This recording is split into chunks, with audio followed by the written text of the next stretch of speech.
మన ఆలోచన విధానంలో A for apple, B for Bluetooth, C for chat, D for download, E for email, F for Facebook.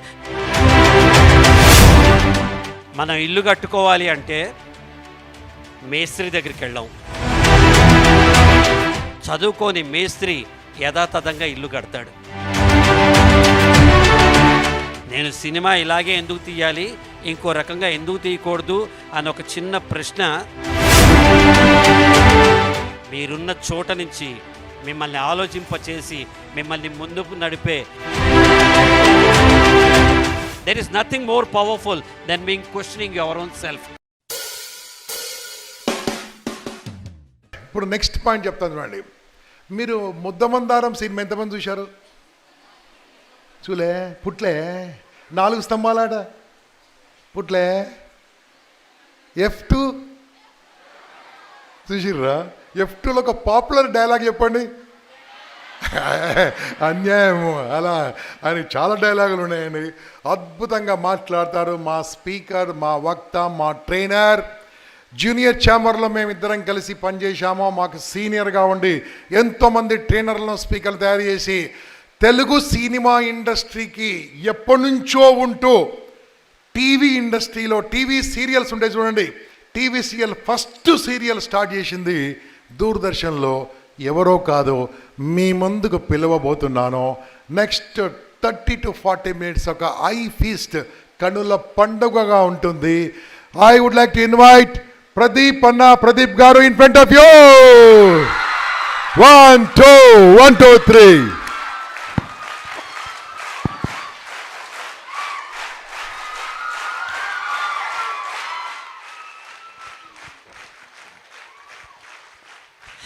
గంప అలాగే చెప్తాడు, నమ్మకండి, కూర్చోండి.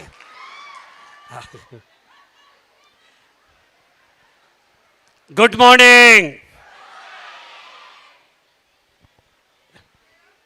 ఎనర్జీ అంతేనా అనే వాళ్ళందరికీ, అంతేగా అనే అబ్బాయిలందరికీ అలాంటి భార్య వచ్చుగాక. వెల్, ఎంత చక్కగా ఉంది కదా ఇవాళ ఇంపాక్ట్ ఎట్ వరంగల్. మీరు ఇంపాక్ట్ఫుల్గా మీరందరూ మీ జీవితాలు మార్చుకోవాలని ముందుగా నేను మీ అందరికీ నా బెస్ట్ విషెస్ చెప్తున్నాను. మీరందరూ డిఫరెంట్ కాలేజెస్ నుంచి వచ్చారు. యూత్ హెట్రోజెనియస్ గ్రూపు, కొంతమంది పెద్దవాళ్ళు ఉన్నారు, కొంతమంది చిన్నవాళ్ళు ఉన్నారు. మీరందరూ ఇప్పుడు కొంచెంసేపు ఎల్కేజీ పిల్లలు అయితే బాగుంటుంది కదా. Are you all ready? Why LKG అంటే ఎల్కేజీ పిల్లలకి కులం లేదు, మతం లేదు, అహం లేదు, అహంభావం లేదు. ఏం నేర్చుకోవాలన్నా వైట్ పేపర్ లాగా అన్నీ నేర్చుకుంటారు. Yes or no? సో మీరు ఎల్కేజీ పిల్లలు అవ్వడానికి మీరు రెడీ అయితే గట్టిగా ఒకసారి చప్పట్లు కొట్టండి ఒకసారి. Super. When I say you are all LKG students, I will become LKG teacher. నేను క్లాస్లోకి వచ్చి గుడ్ మార్నింగ్ కిడ్స్ అంట, మీరేమనాలి? Super. Shall I start the lesson? Very good. A for చంపేశారు, మనసు దోచేశారు నిజంగా. Excellent. Will continue. A for, B for, C for, D for, E for, F for, G for gun, H for hen, I for ice cream.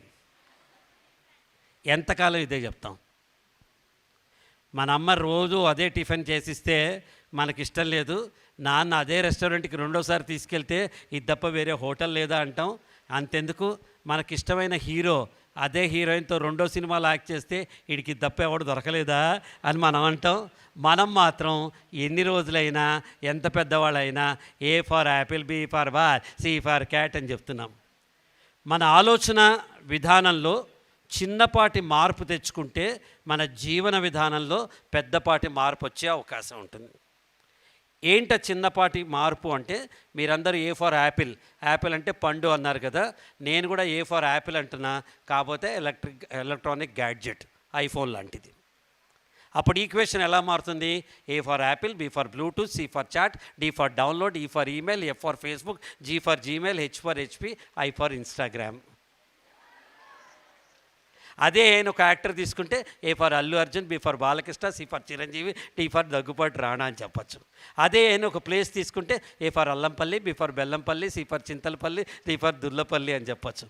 అదే మీరందరూ తీసుకున్న Apple పండు fruit కింద తీసుకుంటే A for apple, B for భలే apple, C for చోటా apple, D for దుసరా apple, E for ఎవర్ది యాపిల్, ఫ్రీగా వచ్చిన యాపిల్, గమ్మత్తైన యాపిల్, హమారా యాపిల్, ఇంద తీసుకో యాపిల్, జివ్వకో యాపిల్, కత్తి లాంటి యాపిల్, లవ్లీ యాపిల్, మధురమైన యాపిల్, నీ కోసం యాపిల్, ఒకే ఒక్క యాపిల్, పసందైన యాపిల్, క్వాలిటీ యాపిల్, రుచికరమైన యాపిల్, సబ్సే అచ్చా యాపిల్, తీయనైన యాపిల్, ఊరించే యాపిల్, వెరీ టేస్టీ యాపిల్, వారెవా apple, excellent apple, your doctor apple, జబర్దస్త్ జర తినండి యాపిల్. మనం ఇల్లు కట్టుకోవాలి అంటే మేస్త్రి దగ్గరికి వెళ్ళాం, ముందుగా మనం ఆర్కిటెక్ట్ దగ్గరికి వెళ్తాం. ఆర్కిటెక్ట్ మన దగ్గర నుంచి బ్రీఫింగ్ తీసుకుని ఒక బ్లూ ప్రింట్ క్రియేట్ చేస్తే, చదువుకున్న ఆర్కిటెక్ట్ క్రియేట్ చేసిన బ్లూ ప్రింట్కి చదువుకోని మేస్త్రి యథాతథంగా ఇల్లు కడతాడు. మన బ్రెయిన్లో కూడా 2 ఫ్యాసెట్స్ ఉంటాయి. లెఫ్ట్ సైడ్ ట్రాన్సాక్షనల్, చేసిన పని పదే పదే చేయటం వల్ల మనం ఒక కంఫర్ట్ జోన్లో ఒక రకమైన పనికి అలవాటు పడిపోయి అదే ఆలోచిస్తూ అదే చేస్తూ ఉంటాం.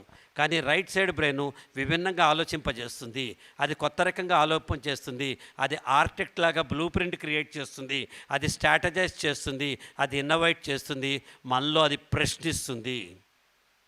నేను సినిమా ఇలాగే ఎందుకు తీయాలి, ఇంకో రకంగా ఎందుకు తీయకూడదు అని ఒక చిన్న ప్రశ్న. అల్లూరి సీతారామరాజు ఎక్కడో పుట్టాడు, కొమరం భీం ఎక్కడో పుట్టాడు, ఆయన ఆంధ్రాలో పుట్టాడు, ఈయన తెలంగాణలో పుట్టాడు. ఇద్దరు ఒక సమకాలంలో జీవించలేదు, అయినా ఇద్దరి మధ్య ఒక కామన్ థ్రెడ్, బ్రిటిష్ వాళ్ళకి అగెన్స్ట్గా పోరాడాడు. సో ఆ పోరాటం ఒకేసారి జరిగితే ఎలా ఉంటుంది, ఇద్దరూ కలిసి అన్న ఒక చిన్న ఆలోచనకి త్రిపుల్ క్రియేట్ చేసి వాళ్ళ పొద్దున ఆస్కార్ అవార్డు గెలుచుకుంది త్రిపుల్. చిన్నపాటి ఆలోచన, విభిన్నంగా చేయాలనే ఒక ఆలోచన ఎక్కడికైనా తీసుకొస్తుంది, ఎంత దూరమైనా తీసుకెళ్తుంది. ఆ ఆలోచనకి విత్తనం ఏంటి అంటే ప్రశ్న. మన మామూలుగా పొద్దునే సూర్యుడు ఉదయిస్తే సూర్యోదయం, అది పగలు అంటాం. రాత్రిపూట చంద్రుడు ఉదయిస్తే అది చంద్రోదయం, అది పగలు అంటాం. కానీ ప్రశ్న ఉదయిస్తే అది జ్ఞానోదయం, మీ జీవితాన్ని మొత్తానికి పనికొచ్చే ఒక శుభోదయం అవుతుంది. ఒక ప్రశ్న, నేను ఇలాగే ఎందుకు ఉండాలి, బస్ కండక్టర్లా 1500 తీసుకుని ఉంటే చాలు అనుకుంటే శివాజీరావు గాయక్వాడ్ ఎప్పుడు కూడా రజనీకాంత్ అయి ఉండేవాడు కాదు. నేను ఇలాగే ఎందుకు ఉండాలి, ఒక గేట్ కీపర్ కింద నా ఉద్యోగం మొదలైంది, చాలే ఉన్నదాంతో తృప్తి పడతాను అని తనకి తాను తృప్తిపడి ఉంటే ఎల్వి ప్రసాద్ గారు గ్రేట్ మీడియా మొగలై ఉండేవారు కాదు. నేను ఉన్నదాంతో తృప్తి పడితే చాలు అనుకుంటే రామోజీరావు గారు ఒక హోర్డింగ్స్ అమ్ముతూ ఉండేవారు, ఇంత పెద్ద రామోజీ ఫిలిం సిటీ కట్టేవాళ్ళు కాదు. నేను ఒక సీరియల్కి డైరెక్ట్ చేస్తున్నాను, ఆ సీరియల్కి నేను డైరెక్ట్ చేస్తే చాలు, రాఘవేంద్రరావు గారు సినిమా తీశారు, రొటీన్గా నేను సినిమా తీద్దాం అనుకుంటే స్టూడెంట్ నెంబర్ 1 నుంచి త్రిపుల్ ఆర్ దాకా రాజమౌళి ప్రయాణం ఉండేది కాదు. మీరున్న చోట నుంచి మిమ్మల్ని ఆలోచింపచేసి మిమ్మల్ని ముందుకు నడిపే ఇంధనం మీ మెదడులో వచ్చే ఒక ప్రశ్న, నేను ఇదే ఎందుకు చేయాలి అనే ఒక ప్రశ్న మిమ్మల్ని ముందుకు తీసుకెళ్తుంది. The power of question, there is nothing more powerful than being questioning your own self. మనం క్వశ్చన్ చేసుకోవటం కంటే పవర్ఫుల్ లేదు. ఒక చిన్న ఆలోచన, మీరు క్వశ్చన్ నెంబర్ 1, నేను 15 క్వశ్చన్స్ మాట్లాడతాను అంతే. క్వశ్చన్ నెంబర్ 1, రేపు అనేది లేకపోతే ఈరోజు ఏం చేస్తారు? సడన్లీ మీకు దేవుడు కనిపించో, డాక్టర్ కనిపించో, రేపు నువ్వు చచ్చిపోతావు, నీకు రేపు అనేది లేదు అన్నారనుకో, మన దగ్గర 2 ఆప్షన్స్ ఉంటాయి. ఒకటి, ఎలాగో చచ్చిపోతున్నాం, ఇంత తొందరగా ఎందుకు చచ్చిపోతాం, ఎన్నో చేయాలనుకుంటున్నా ఏమీ చేయలేదు అనుకుంటే ఏడుస్తూ అలా కూర్చొని టైం వేస్ట్ చేసుకోవటం. రెండో ఆప్షను, రేపు అనేది లేదు కాబట్టి ఇవాళే అనుకుని ఇవాళే దాన్ని మనం రేపు చేయాల్సిన పనులన్నీ కూడా ఇవాళ కంప్లీట్ చేసుకోవటం సెకండ్ ఆప్షన్.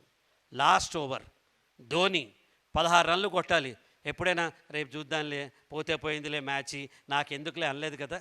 ఆ 16 రన్లకి తను ముందుకొచ్చి కొత్త షాట్స్, హెలికాప్టర్ షాట్ లాంటివి ఇన్నోవేట్ చేసి దాన్ని కొట్టి భారతదేశాన్ని గెలిపించాడు.